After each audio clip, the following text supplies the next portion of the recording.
রাস্তা দিয়ে হেঁটে যায়, পাশে বন জঙ্গলের ভিতরে পাখির চেঁচামেচি, পাখি কিচিমিচি করতেছে।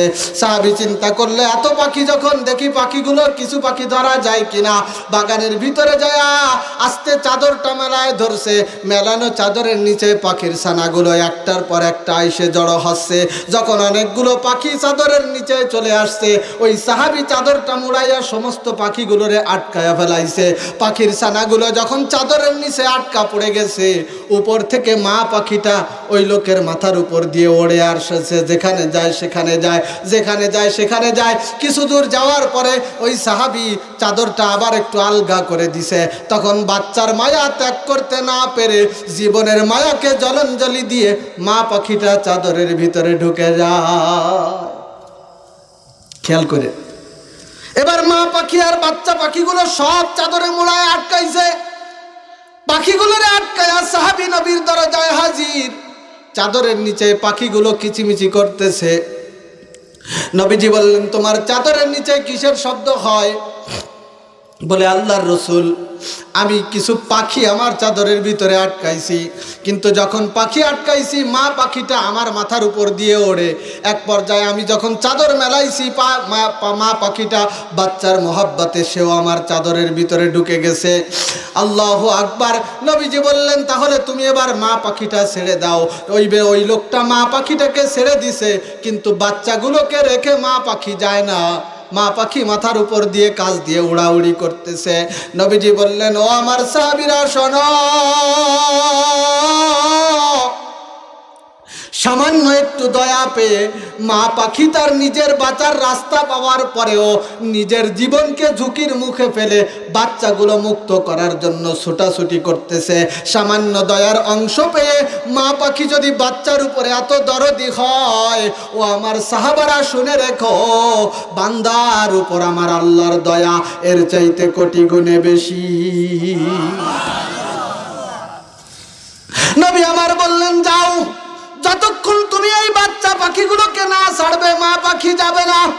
অতএব যেখান থেকে বাচ্চাগুলোকে ধরে আনছো ওই জায়গায় গিয়ে চাদরটা খুলে বাচ্চাগুলোরে ছেড়ে দাও। নবীর আদেশ মতো সাহাবী বাচ্চা পাখিগুলোকে নিয়ে সেই জঙ্গলের ভিতরে, বনের ভিতরে ছেড়ে দিয়ে আসছে।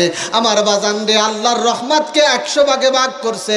99 ভাগ রহমত, দয়া এবং আল্লাহ তাআলা নিজের জন্য রেখে দিয়েছে।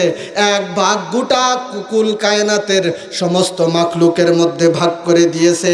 সেই ভাগ হওয়া রহমতের একটা অংশ একটা বিড়াল পেয়ে যদি জীবন হুমকির মুখে রেখে নিজের বাচ্চাটারে কামড়াইয়া নিয়ে দৌড়াইতে থাকে, ফেলে যায় না, তাহলে 99 ভাগ দয়া যার নিজের হাতে রয়েছে, ওই আল্লাহর দয়া কেমন?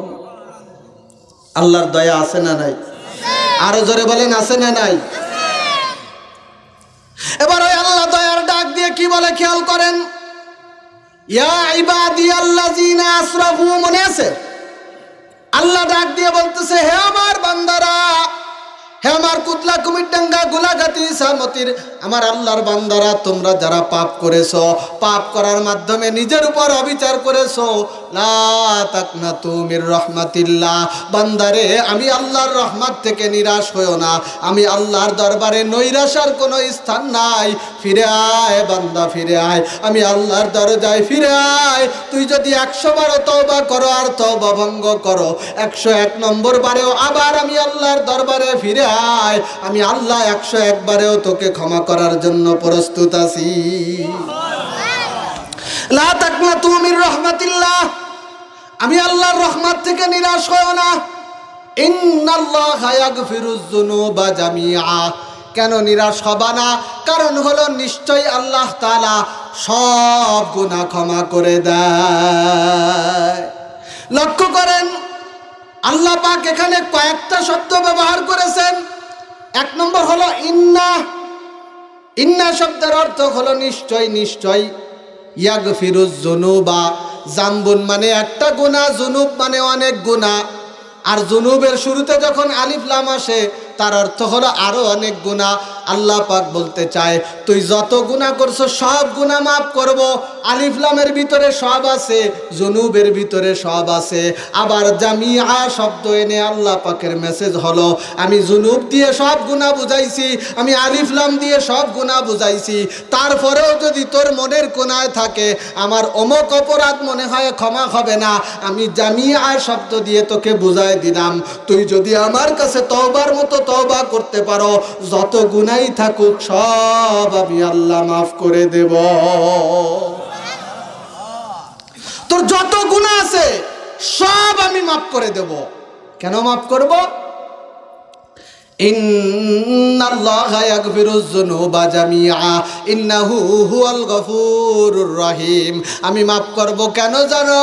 মাফ করাটাই হলো আমি আল্লাহর কাজ। কারণ আমার এক নাম হলো গফুর। গফুর মানে ক্ষমাশীল। আমি বান্দাকে মাফ করব এজন্য, কারণ মাফ করাটাই আমার কাজ। কিন্তু কথা এই জায়গায় শেষ না, ইন্নাহু হুয়াল গফুরুর রহিম। আল্লাহ দুইটা নাম ব্যবহার করছে, একটা গফুর এটা রহিম। গফুর মানে ক্ষমাশীল, রহিম মানে দয়ালু। অর্থ কি তাহলে? বাজানরে আমার তাফসীর খুলে দেখেন, তাফসীরের ভিতরে লিখছে আল্লাহ পাক বুঝাইতে চায় বান্দা তুই হাজারো গুনাহ করছো, হাজারো অন্যায় করছো, হাজারো পাপ করছো, আমি আল্লাহর কাছে তওবা করার নিয়তে দাঁড়ায় গেছো বান্দা। তুই যখন আমি আল্লাহর কাছে তওবা করছো, গফুর আর গফফার নামের ওসিলায় আমি আল্লাহ তোর তওবা কবুল করে তোকে মাফ করলাম। এখন তোর আমলনামার তোর গুনাহগুলো 10টা পৃষ্ঠা জুড়ে লেখা ছিল। 10 পৃষ্ঠার গুনাহগুলো যখন আমি আল্লাহ মাফ করলাম, ওই 10 পৃষ্ঠায় কিছু লেখা আছে না খালি হয়ে গেছে? কথা কয় না, বোঝেন নাই কথা? আল্লাহ যখন মাফ করলো, আপনি মাফ চাইলেন, আল্লাহ মাফ করলো, তা আপনার গুনাহ একটা একটা করে দিন তারিখ সহ স্থান সহ গুনার বিবরণ সহ লেখা ছিল। মনে করেন আমলনামার 10 পৃষ্ঠা জুড়ে গুনাহ লেখা, আপনি আল্লাহর কাছে মাফ চাইছেন, আল্লাহ মাফ করে দিছে। ওই 10 পৃষ্ঠা এখন লেখা না খালি? সাদা হয়ে গেছে না? সাদা তো হয়ে গেল, তাইলে এখন ওইটা কি সাদা থাকবে না আর কিছু হবে? আমার আল্লাহ রহিম নামটা এনে বুঝায় দেয় বান্দা আমি আল্লাহ গফুর নামের ওসিলায় তোকে মাফ করলাম। তোর আমল নামা শূন্য হয়ে গেল, খালি হয়ে গেল, সাদা হয়ে গেল, পরিষ্কার হয়ে গেল। আমার দায়িত্ব এই পর্যন্ত শেষ না। রহিম নামে আমার আর একটা নাম আছে। আমি আমার নিজ দয়ায় তোর ওই গুনার সাদা জায়গাগুলো নেকি লেখে লেখে পরিপূর্ণ করে দেব।